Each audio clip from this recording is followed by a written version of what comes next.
Sky Satellite Network, this is Sky One, seeing things. On this edition of Sightings, scientists move one step closer to a Bigfoot encounter. It's a very tough task to find one of these things. I think we're the people who are going to find one, almost certainly.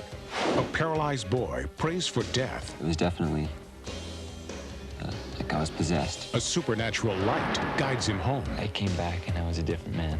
Then, alien abduction. Could you be next? In the beginning, I thought I was going crazy. I know something has happened to me, but I was in extreme denial. And later, these people have seen a vision of their future lives. I was a little afraid the first time when I experienced my death in this life.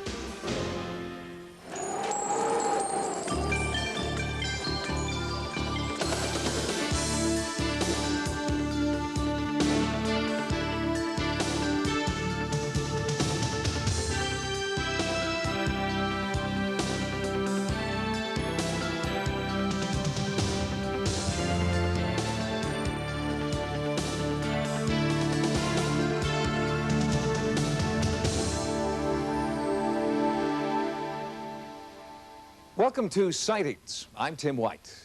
In business, competition and secrecy are par for the course. Well, the same holds true for paranormal investigators. That's a problem, especially for investigators in search of Bigfoot, who need to keep track of sightings and possible migration patterns. Now, one organization is trying to collect every report, footprint, and eyewitness account into one communal database.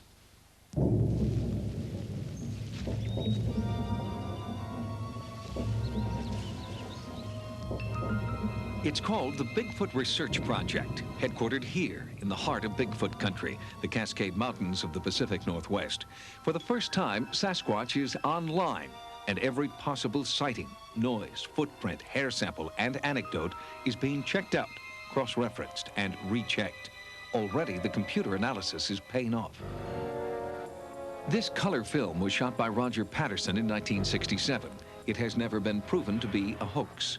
These are footprints shot on videotape just weeks ago. They were discovered in the same area the Patterson footage was shot, and the size of the prints and the length of the stride correspond exactly to the creature discovered 25 years earlier. One of the questions that arises is, when is one going to be found? There's no answer to that. Today, a week from now, 10 years from now, nobody knows. There are no guarantees. The way we're going with our project, which is a very sophisticated project, I think we're the people who are going to find one, almost certainly. The project is receiving grant money from the Academy of Applied Science in Boston, Massachusetts. This prestigious institution believes Peter Byrne deserves a chance to bring one in alive. It's not easy. It's a very tough task to find one of these things. We're dealing with something which is shy, elusive, very wary of man, which has an enormous area to live in and to hide in, and it's not going to be found easily. While Sightings was shooting this interview, a call came into the project. Independent eyewitnesses were reporting something moving at the base of Mount Hood. Byrne's team responded immediately. They're clearly visible, and they definitely are primates of some kind. They are walking upright, and they're moving fairly fast. And the time we've been here, they've moved about 200 yards, maybe 250 yards. Analysis identified the two lower dark areas as rocks. Above these rocks, two shapes were moving at approximately 2 miles an hour. There were no reports of hikers at that time, but the distance was too great to confirm this as a Bigfoot sighting. It will be used to corroborate any other sightings in the same area. Photographs like this one come in every day, but Byrne quickly rules out all but a very few. This is a fake footprint. It's very square. You can see the line of the toes across the top here is simply straight, which is wrong. They should be angled. And then the sides are dead straight.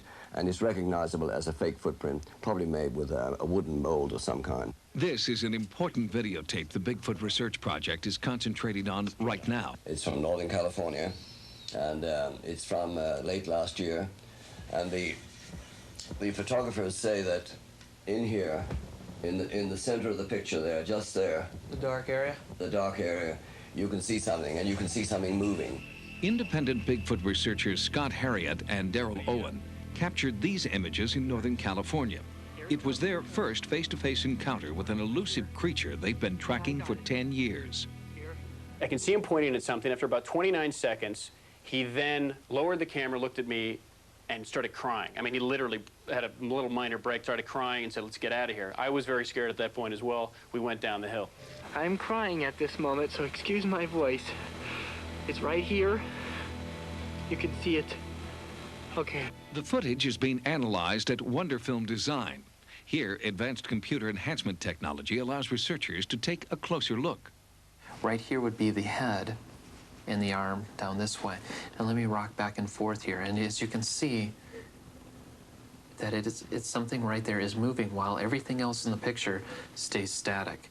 There is something unusual moving in the thick woods of the Cascade Range, but the Bigfoot Research Project remains cautious in their optimism. Hoaxes are rampant in a field where film and videotape are considered still the best evidence. Especially in the 1960s and 70s, it seemed like everyone with a fursuit and a lot of spare time was coming up with supposedly authentic photographic evidence. Only a few pieces of photographic evidence have deserved serious attention. But even these compelling images aren't enough to satisfy scientists. I have to say that I'm a skeptic regarding the Sasquatch. It would probably be, if we were able to verify its existence, the most exciting biological find of the century. Until we find physical evidence that's indisputable, I think that all scientists have to take a rather pessimistic view as to its existence. Wildlife biologist John Bindernagel is one scientist who no longer shares the pessimistic view of his mainstream colleagues. I was very slow to come out of the closet, very slow to talk about this. I was concerned about my employability. Biologists weren't really accepting this as an actual animal. So I still remained very quiet, and I'm not sure why in the end I came out. I guess I found in the last few years, talking to people, that people weren't as disbelieving as they used to be. One reason may be the overwhelming number of anomalous tracks recently sighted in Washington state. Down through here, here's a heel spot right here. It's about 3 to 4 inch wide here. Comes up across, and here's a toe down through here. In this area. In this particular area, there are 2